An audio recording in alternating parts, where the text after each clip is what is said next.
जय श्री कृष्णा। मैं प्रवीण राज और आज मैं आपके लिए एक वीडियो लेकर आया हूँ गोधरा कांड। और इस वीडियो के माध्यम से मैं दिखाना चाहूँगा कि आज के समय में जो हिंदू और मुस्लिम के बीच में जो खाई, विश्वास का जो खाई बन चुका है, उसको पाटने का कार्य इस वीडियो के माध्यम से हम करने का प्रयास करेंगे। तो ध्यान से देखेंगे इस वीडियो का। गोधरा कांड का संपूर्ण कहानी को संक्षिप्त में बताने का प्रयास कर रहा हूं।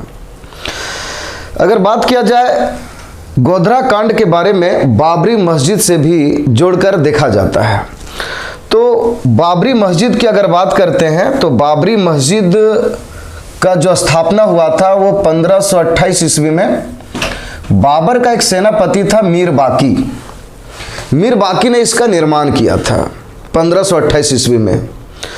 और इसके बारे में यह कहा गया था कि ये मस्जिद जो है वो मंदिर को तोड़ करके या मंदिर को मॉडिफाई करके बनाया गया था, बाबरी मस्जिद। और ये बाबरी मस्जिद की अगर बात करते हैं तो बाबरी मस्जिद है कहाँ पर, तो यूपी जो फैजाबाद है, तो यहाँ पर नाम इसका चेंज हो चुका है और फैजाबाद में ही अयोध्या है। इसी अयोध्या में बाबरी मस्जिद है। और ये मस्जिद यहाँ पर हिंदुओं का मानना है कि यहाँ पर राम मंदिर, इसके पूरा डिटेल जानकारी देंगे, उसके बाद ही आप कमेंट करेंगे। तो ये अयोध्या में है। इसी के बगल में सरयू नदी है और सरयू नदी जो है घाघरा नदी से मिल जाती है। और घाघरा नदी जो है, और घाघरा का भी युद्ध हुआ होता है, आपको मालूम है 1529 ईस्वी में बाबर और बंगाल बिहार के संयुक्त सेना के बीच में। और घाघरा नदी जो है गंगा में मिल जाती है। तो बाबरी मस्जिद को 1528 ये कंटिन्यू चलता रहा, कोई विवाद में नहीं है। थोड़ा बहुत लोकल दंगा हुआ तो 1853 में। इसके बाद बाबरी मस्जिद का भी एक वीडियो बना देंगे अगर आप चाहेंगे तो। उसके बाद फिर आगे चल करके 6 दिसंबर 1992 को बाबरी मस्जिद को ढा दिया गया, जिसके कारण संपूर्ण देश में, भारत में दंगा हुआ। 2000 लोग मारे गए, जिनमें से सबसे अधिक दंगे में मरने वाले लोग जो थे वो महाराष्ट्र में थे, 800 केवल महाराष्ट्र राज्य में। आगे परिणाम इसका होता है 12 मार्च 1993 बॉम्बे सीरियल ब्लास्ट 1:28 से लेकर के 3:40 तक तकरीबन 2 घंटा 12 मिनट में 12 धमाका होता है और 259 लोगों का मृत्यु होता है। 259 लोगों का इसमें मृत्यु हो जाता है, किसमें, ब्लास्ट वगैरह में। उसके बाद फिर बात किया जाए आगे चल करके, ये भी जोड़ा जाता है गोधरा कांड के बारे में। तो यहां से हम लोग गोधरा कांड के बारे में समझेंगे। तो विश्व हिंदू परिषद है, इसी की 2 शाखा है। आरएसएस जो है इसी का एक शाखा विश्व हिंदू परिषद ने यंग विंग बनाया है, बजरंग दल, और एक जो है कार सेवा। तो अयोध्या में हमेशा विश्व हिंदू परिषद के द्वारा कार सेवक को समय समय पर हमेशा वहां पर मीटिंग के लिए बुलाते रहा किया था। तो फरवरी 2002 ईस्वी में विश्व हिंदू परिषद के द्वारा निमंत्रण देने के कारण बहुत सारे कार सेवक देश के अनेक राज्यों से वहां पर पहुंचे। गुजरात से भी कुछ लोग अधिक संख्या में पहुंचे हुए थे। चलिए उसके बाद फिर बात करते हैं, इसको हम लोग अच्छे तरीके से समझने का प्रयास करेंगे। तो फरवरी में गुजरात से, अन्य राज्य से भी लोग गए। तो कुछ दिन रहने के बाद वो अयोध्या से गुजरात के लिए फिर पुनः निकलते अपने घर। तो अयोध्या में एक स्टेशन है, अयोध्या में वहां पर एक ट्रेन है साबरमती एक ट्रेन है। इस साबरमती में लोग 26 फरवरी को तकरीबन वहां पर 2000 से अधिक लोग ट्रेन में बैठे और वो अयोध्या से अहमदाबाद के लिए निकले। तो यहां पर 26 फरवरी को निकले। उसके बाद ये पहुंचते गोधरा के बाद ही जाते वो अहमदाबाद, है ना। गोधरा गुजरात में है, गोधरा का मतलब समझेंगे गोधरा मतलब सुने एक डर सा पैदा हो जाता है, लेकिन गोधरा की अगर बात करते हैं, गोधरा इसका अर्थ होता है गो मतलब गाय, धरा मतलब क्षेत्र, या फिर बोल सकते हैं इसको स्थान, गाय का स्थान होता है। तो गोधरा, तो ट्रेन जो है ये 27 फरवरी को गोधरा पहुंचने का टाइम, इसका अगर एक्यूरेट टाइम पे ये पहुंचता तो यहाँ पर गोधरा ये सुबह 3 बजे पहुंच जाता ये ट्रेन। लेकिन ये ट्रेन जो था 3 से 4 घंटा लेट चल रही थी। तो गोधरा के पीछे जो है वो एक स्टेशन है जिसका नाम है दाऊदा, दाऊदा नाम है। इस दाऊदा स्टेशन में, दाऊदा करके है, इस दाऊदा स्टेशन में ट्रेन पहुंचती है 3 बजे। हाँ 3 बजे पहुंचने का टाइम है, लेकिन यहां पर यह पहुंचती 6 बजे और गोधरा पहुंचती 7 बजे। अब यहीं से देखिएगा कहानी आपको समझ में आएगा। 6 बजे जब ये साबरमती एक्सप्रेस जो है, ये साबरमती एक्सप्रेस जब पहुंचती है गोधरा, गोधरा से पहले इस स्टेशन का मैं दाऊदा 6 बजे पहुंच जाती है, और दाऊदा से लगभग 1 सवा घंटा लगता है गोधरा पहुंचने में। तो जब दाऊदा पहुंचता है तो कार सेवक लोग जो थे वो हर एक बोगी में, लेकिन सबसे ज़्यादा जो कार सेवक लोग थे वो S5 और S6 में थे। तो जैसे ही दाऊदा स्टेशन पहुंचता है, उस दाऊदा स्टेशन में एक चाय वाला होता है। वो चाय वाला, जैसे सुबह सुबह फरवरी का समय है भाई, तो सुबह सुबह चाय वाला S5 S6 में चढ़ने का प्रयास किया, और ये जो चाय वाला था एक मुसलमान था। रिपोर्ट, जो जांच रिपोर्ट है उसके अनुसार मैं बता रहा हूँ, चढ़ने का प्रयास किया, लेकिन वो वहाँ पर कार सेवक लोग थे जिसके कारण कुछ विरोध हुआ और इसे चढ़ने नहीं दिया, इसे खराब लगा। इसके बाद ये लोकल ही था। उसके बाद ये कहा जाता है कि ये अपने दोस्तों को बोला, इंफॉर्मेशन दिया, तो अगला स्टेशन में जो रुकने वाली गाड़ी थी गोधरा में, वहां पर बहुत सारे लगभग 150-200 लोग पहुंच गए। जैसे ही गोधरा स्टेशन ये ट्रेन पहुंचती है, उस पे पथराव होने लगता है। बहुत सारे लोग जबरदस्ती उस बोगी S5 S6 में घुस जाते हैं, और कुछ दूर जाने के बाद उस चैन को खींचा जाता है, ट्रेन के चैन को खींचा जाता है, ट्रेन रुकती है। उसके बाद रिपोर्ट के अनुसार बता रहा हूं, उसमें कहा गया कि पथराव किया जाता है, गेट जो होता है, गेट ट्रेन का S5 S6, उसको लॉक कर दिया जाता है। S6 को लॉक करने के पश्चात तकरीबन 140-80 लीटर पेट्रोल डाला जाता है। देखिए यही बोगी है, यही बोगी है S6, इसमें सब डाला जाता है, माचिस मार दिया जाता है।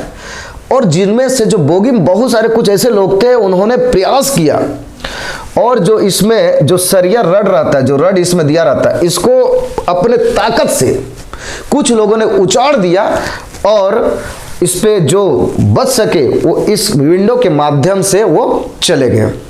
लेकिन जो नहीं निकल पाए, बच्चे हैं, बुजुर्ग महिलाएं हैं, कुछ यंग लोग हैं, वो सारे लोग जल करके भस्म हो गए वहीं पर।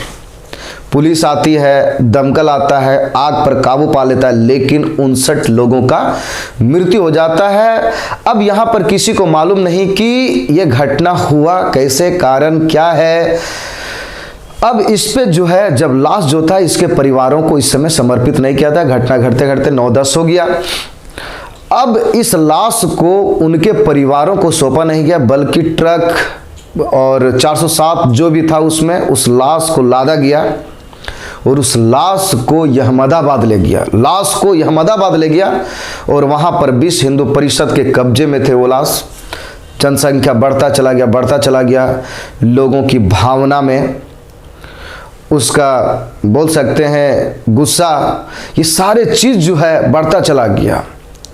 और शाम होते होते ये बताया गया कि इसमें साजिश रचा गया है मुसलमानों के द्वारा, और यही 27 फरवरी की रात होते होते पूरे गुजरात राज्य में तनाव बढ़ने लगता है। एक बात मैं बताऊं, इस समय गुजरात के मुख्यमंत्री श्री नरेंद्र मोदी, जो वर्तमान में प्रधानमंत्री हैं, और उस समय प्रधानमंत्री अटल बिहारी वाजपेयी और रेल मंत्री नीतीश कुमार थे। अब जो है इस समय नरेंद्र मोदी जो है वो गोधरा जाते हैं, वहाँ के लोगों को समझाने का प्रयास करते हैं, कर्फ्यू भी लगा दिया जाता है ताकि कोई किसी भी प्रकार का अनहोनी ना हो। लेकिन ये तनाव बढ़ जाता है।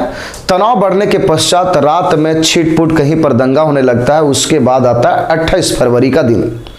पूरे गुजरात में कहीं पर टायर जल रहा है, कहीं पर लोग सोए हैं तो उसको जला दिया जा रहा है, किसी को काट दिया जा रहा है, किसी को जिंदा जला दिया जा रहा है, कहीं ट्रक हो गया, दुकान हो गया। 28 फरवरी, 1 मार्च, 2 मार्च, 3 मार्च, लगभग 4 दिन तक पूरा गुजरात जलता रह गया। फिर अलग अलग मतलब सीआरपीएफ वगैरह को बुलाया गया, किसी तरीके से दंगा को कंट्रोल किया गया और इस 4 दिनों में 1200 लोगों का मृत्यु हो गया, हत्या हो गया। इनमें से 254 हिंदू थे, 790 मुस्लिम थे, आंकड़ा के अनुसार बता रहा हूं, और अन्य धर्म के भी लोग थे, जैन भी थे, पारसी भी थे, बहुत सारे लोगों का मृत्यु हो गया, कुल मिलाकर के 1200 से अधिक। अब गोधरा कांड हो गया, इधर दंगा भी हो गया, अब जांच कमेटी बैठना शुरू हुआ। राज्य सरकार ने एसआईटी बनाया, स्पेशल इन्वेस्टिगेशन टीम को बैठाया गया और इस जांच कमेटी ने बताया कि ये जो गोधरा कांड हुआ है ये जो है प्लानिंग था, यह एक साजिश था। उसके बाद आगे चल करके जब कांग्रेस की सरकार आती है उसमें लालू यादव रेल मंत्री रहते हैं, उन्होंने कमेटी बैठाता है और ये कहता है कि ये कोई साजिश नहीं बल्कि ट्रेन में कोई ज्वलंत वस्तु था, शॉर्ट सर्किट हो गया, इस तरीके की बातें आती है। अलग अलग कुछ कमेटी का कहना है कि इसमें पाकिस्तान का आईएसआई आतंकवादी संगठन जो है इसका पीछे इसका रीजन है। अंत में नानावटी कमेटी बैठता है जिसमें यह भी कहता है कि ये जो है एक साजिश है। तो यहाँ पर कमेटी का अलग अलग मंतव्य, किसी का कहना है साजिश है, किसी का कहना है कि ये शॉर्ट सर्किट हुआ है, किसी का कहना है कि ये बाबरी मस्जिद जो है उसके मतलब बदला है। चाहे जो भी हो, इस कांड ने यह बताया, अब देख सकते हैं कि इस कांड के दरमियान में ये देखा गया, देख रहे हैं किस तरीके से दंगा, इसमें हिंदू मुस्लिम भी मारे गए, दंगा किसी भी प्रकार से ठीक नहीं होता है। यहाँ पर इस तस्वीर के माध्यम से हम यह देख सकते हैं कि इस दंगे में बहुत सारे बच्चे जो हिंदू हैं उसके माता पिता दंगे में मारे गए, उसके बाल बच्चों को कौन देखता। तो बहुत सारे ऐसे मुस्लिम हैं जिन्होंने हिंदू के बच्चों को पढ़ाया लिखाया, स्कूल कॉलेज भेजा, यहाँ तक कि शादी विवाह भी करवाया। यही नहीं, बहुत सारे मुस्लिम समुदाय के लोग हैं जिनके माता पिता मर गए, बचपन में ही था, वो बच्चा ही था, हिंदू परिवार ने पाला। इस दंगा ने ये बताया, ये प्रूव करने का प्रयास किया जो हमारे भारत में हजार वर्षों से जो मुसलमानों का आक्रमण है, दिल्ली सल्तनत मुगल कालीन, जिसमें हिंदू और मुस्लिम लोग मिलजुल करके रहते थे, एक दूसरे को त्यौहार में पार्टिसिपेट होकर के एंजॉय करते थे, जो एक दूसरे से क्लोज थे, जो विश्वसनीय था, उस विश्वास को तोड़ने का कार्य किया गया।